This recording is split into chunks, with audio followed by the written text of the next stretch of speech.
Good afternoon, and thank you for joining us here today. I acknowledge that we are gathered on the traditional territory of the signatories of Treaty 6, and I recognize the Métis people who share a deep connection to this land.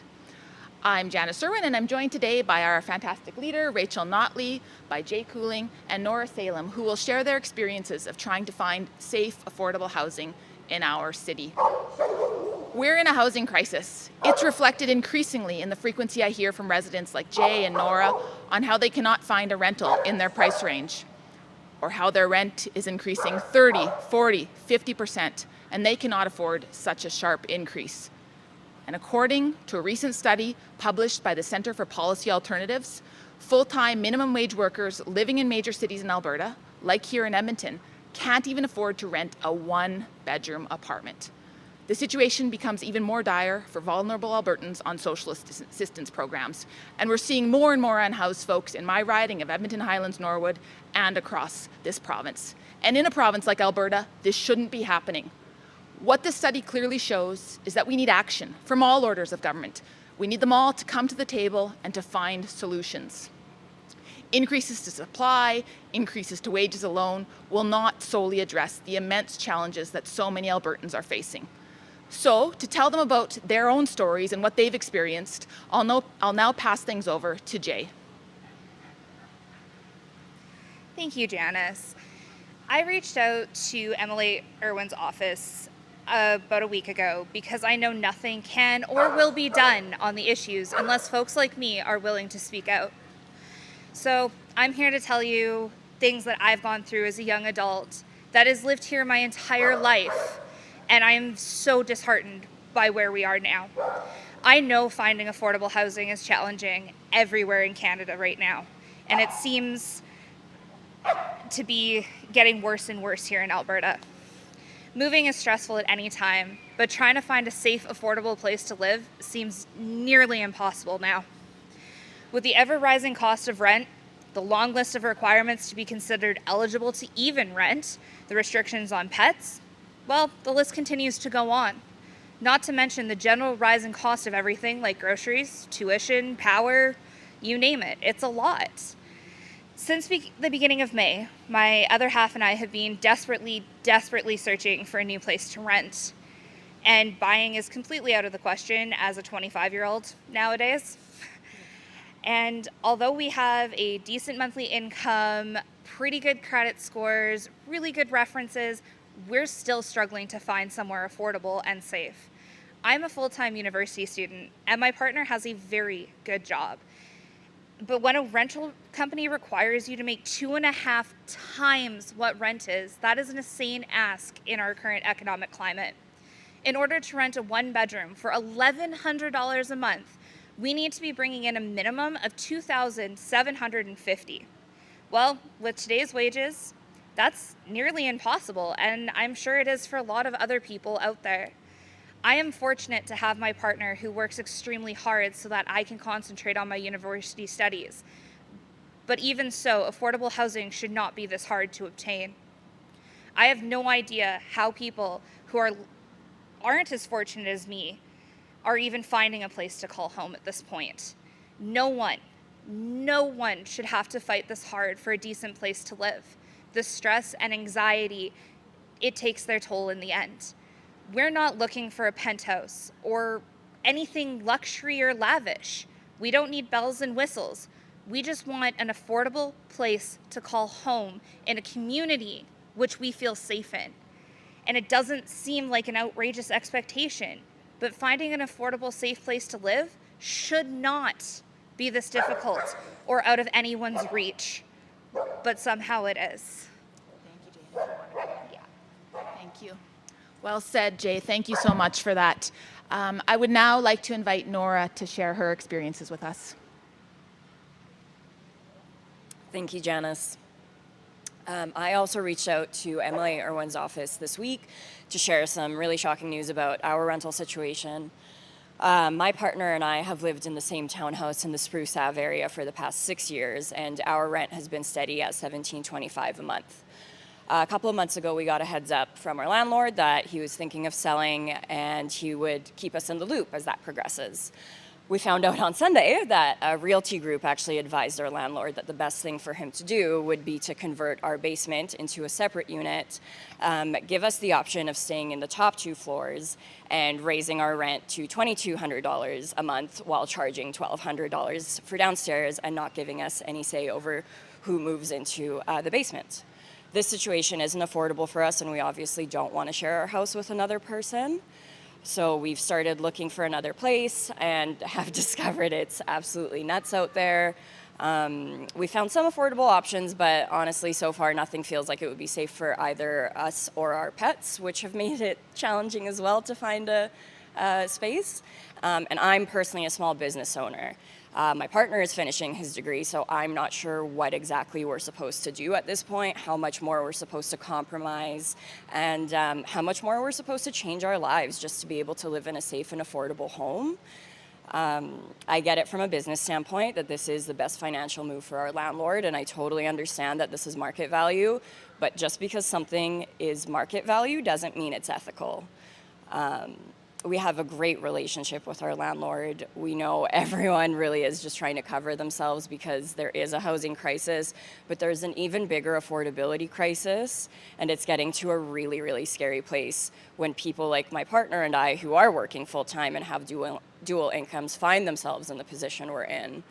Our landlord, thankfully, has given us a lot of time to find a new place, so we're going to be looking into hopefully getting approved for a mortgage and trying to buy instead of rent, but we don't have enough saved for down payments, so we aren't that hopeful that we'll be homeowners anytime soon, and I'm 33, so a little bit older.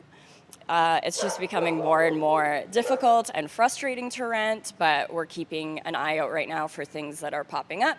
It's just truly shocking what people are charging for spaces. And I personally have been renting for my whole adult life, so I do feel like I have a pretty good finger on the pulse when it comes to rent and this current evolving situation. It's really getting to be unsustainable. Thank you, Nora, just for sharing your story. We're hearing so many stories like this, and I'm really proud that you're willing to share it with Albertans. I would now like to turn things over to Rachel. Well, thank you. Thank you very much. Thank you, Nora. Thank you as well to Jay and to Janis for sharing these stories with us today. You know, this crisis should not be happening in a province like Alberta. But for far too many people, seeking safe and affordable spaces to live, this actually is a reality. Now, 1 month ago, I wrote to Premier Danielle Smith and the Minister of Seniors, Community and Social Services to strike an all-party committee to begin the important work of talking with Albertans about how best to address this housing crisis. Since then, crickets.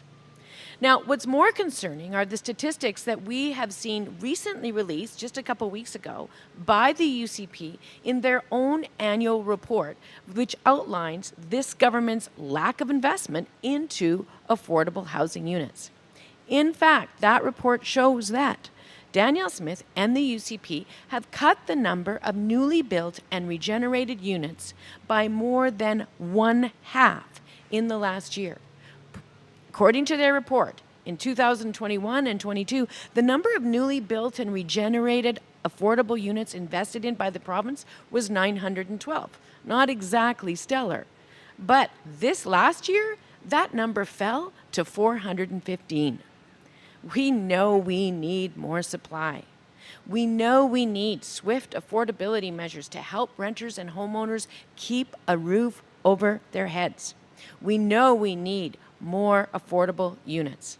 Yet, Danielle Smith and the UCP's actions seem to indicate they believe quite the opposite. Over the last 4 years, they have cut rental supplements going to people on income support, and they have cut affordable housing, building very little, somehow reducing them even further. Her own budget offered very little in the form of relief, and now all of her affordability payments, the ones she talked about before the election, and her utility displacement scheme, well, those things have come to an end. So these cuts, combined with their inaction, exist alongside the weakest legislative protection for renting families anywhere in the country. We just can't have policies that lead to more housing insecurity and growing inequality. My colleagues and I at the Alberta NDP are open to exploring any options that are available to help renters find safe, adequate, and affordable spaces to live, as Alberta has been seeing one of the sharpest increases in rental prices than ever before. The UCP have to answer our call. They have to come to the table, and they have to get started on addressing this crisis on behalf of working Alberta families. Our call to the UCP for the All-Party Committee would engage with stakeholders and draft recommendations coming from those cross-provincial engagements, similar to what happened the last time the province faced a housing crisis back in the mid-2000s. We have to have this conversation right away. And we cannot wait until the Premier has indicated the legislature will begin to sit sometime at the end of October. Albertans are facing mounting costs for rent and housing, and they just can't wait that long for their elected representatives to get to work on what is an emergent issue. As official opposition, our critic for housing, Janis, Irwin, all of us, we are going to start this work. We've started conversations with impacted Albertans about this crisis, and we look forward to many consultations in the next few months. We're ready to get to work, and I'm urging Danielle Smith and the UCP to join us in doing the same. Thank you, and we're happy to take any questions folks might have. Thank you. Just a reminder, if you're on Zoom, it's the raise hand function. If you're on the phone, it's *9. We'll start on the Zoom with Michelle Bellefontaine. Your line is open. Please state who you'd like to direct your question to. Either Rachel or Janis. So you're talking about the Canadian Centre for Policy Alternatives report. Now the report talks about how relying on supply alone isn't the answer, and that governments must build non-market purpose-built rent-controlled housing, but also there needs to be rent controls. That's what the report says, in general, on occupied and unoccupied rental housing.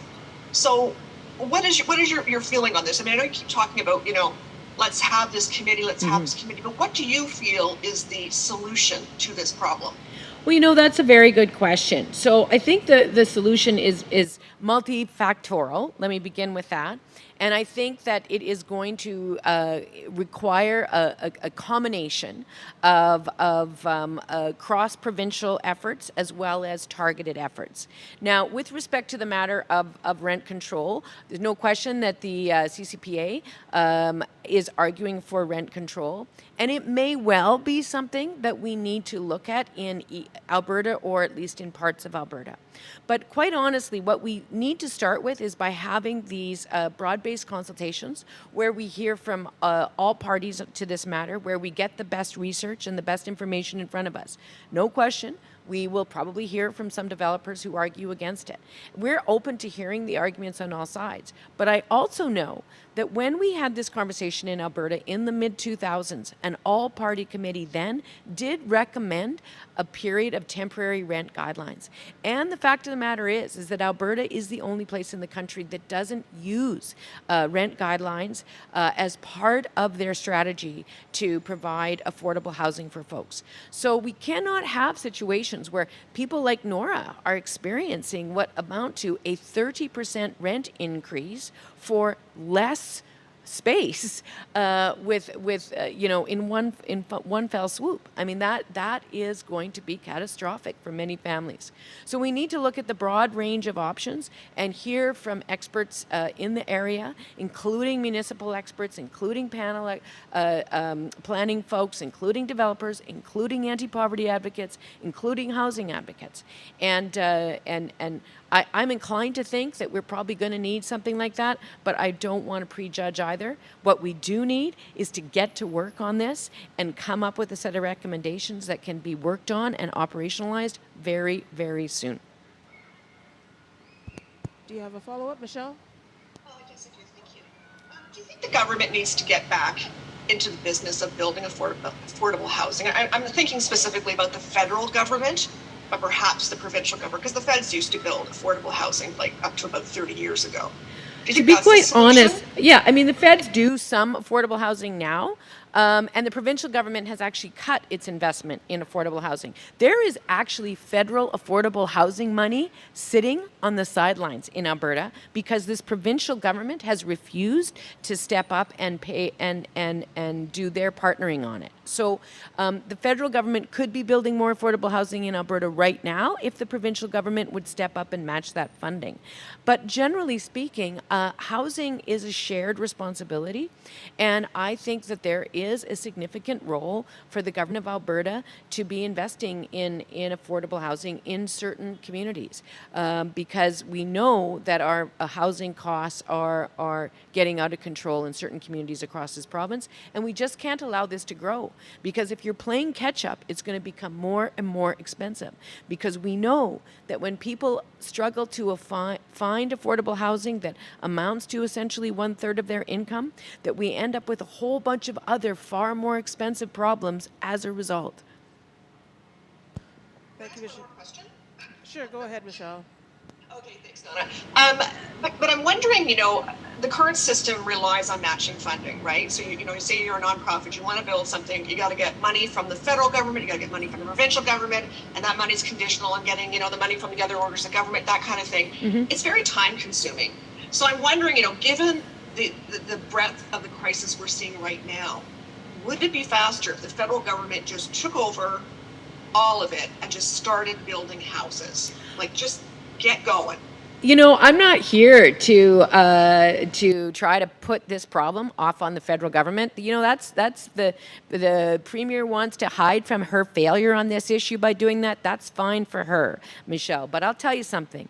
The investment in affordable housing by the government of Alberta has dropped considerably over the last 5 years. There is a role for the provincial government to play. It is primarily a provincial government responsibility. And our provincial government has failed and is failing. And my job is to try to get them to show up and do their job. Thank you, Michelle. We'll do one more pass for questions. Just a reminder, if you're on Zoom, it's the raise hand function. If you're on the phone, it's *9. Seeing none, that concludes our press conference for today. Thanks, everyone. Thank you so much.